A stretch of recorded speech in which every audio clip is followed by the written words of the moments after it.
Today we're going to explore Meditation by Glazunov. This used to be a very popular piece as an encore and in recitals at the beginning of the 20th century. And I think it's a great piece to discover Glazunov music and also to see how he writes for the violin.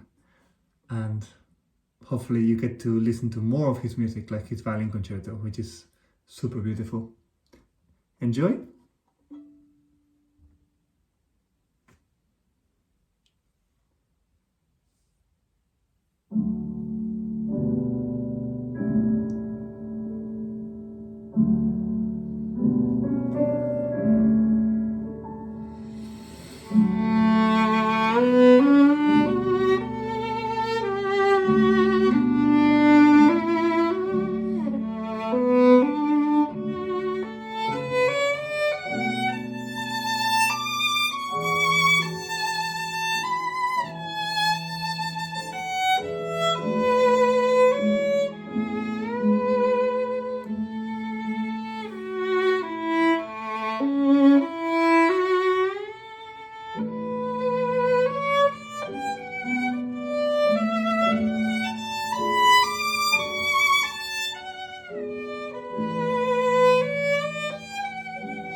So, like I was saying, this is a beautiful piece, and Glazunov really wrote it really well for the violin.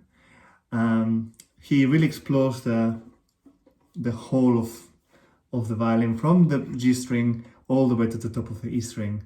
And I think getting those colors right is the most important thing in this piece. Of course, after getting beautiful sound and intonation and all that. So there's a lot of timing as well. We'll talk about that. First of all, I think it's nice to have that G string sound at the beginning. So I would encourage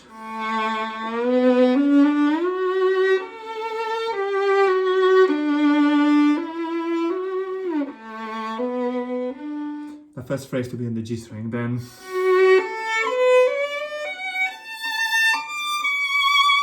again it opens up into the E string and the sound just changes.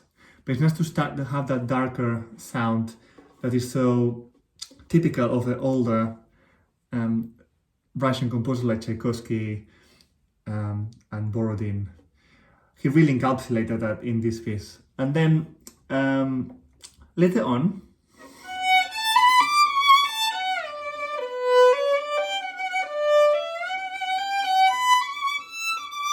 when we get higher in the E string,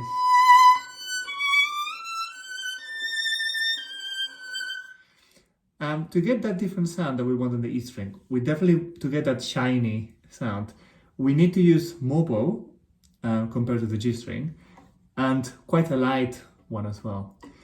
In terms of vibrato, very narrow, and if you can do raised vibrato, even better.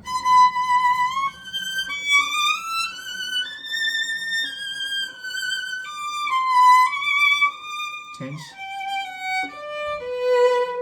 Back to a different sound.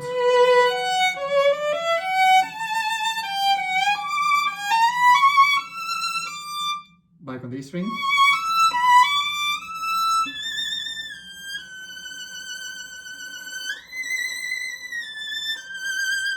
I think it's important as well to have those slight glissanders in some of these bits, because that was the way that music would have been played at that time.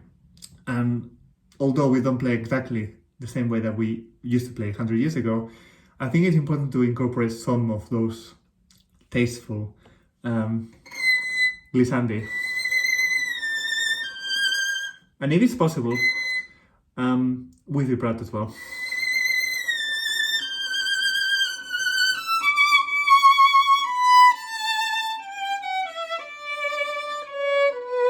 I will do here.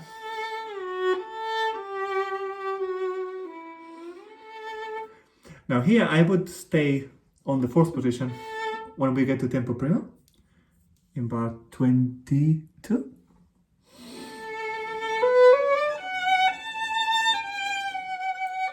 And third position. And now really light pianissimo.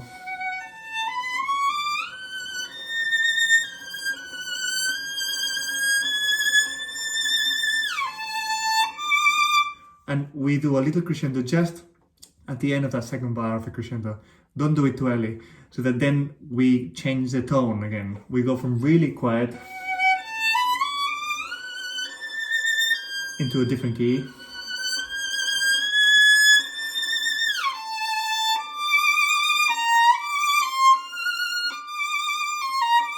So this section, not being too high in the E string, but let's say in the middle of the E string, and I think because it's also in F major, B flat major, we're gonna have a little bit more of a body of sound. So a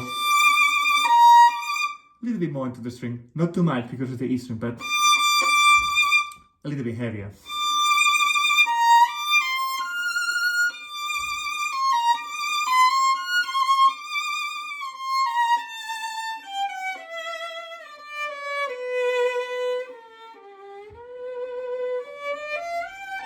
And again, it keeps on changing colors, and it changes the colors as well with different harmonies.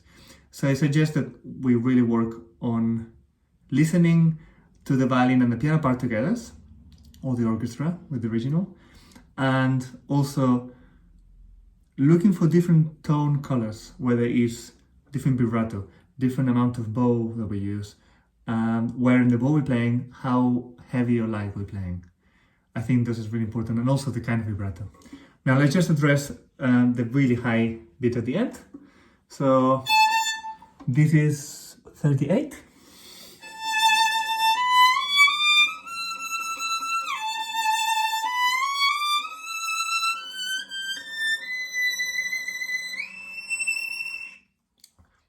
I would practice that by itself.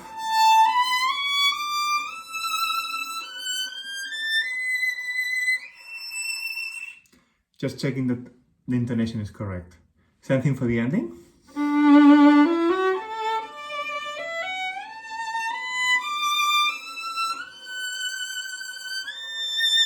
And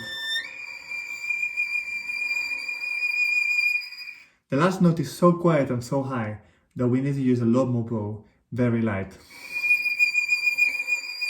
I would use 2 bows. So I would start on an up bow and then really smooth change with the fingers to finish on a down bow.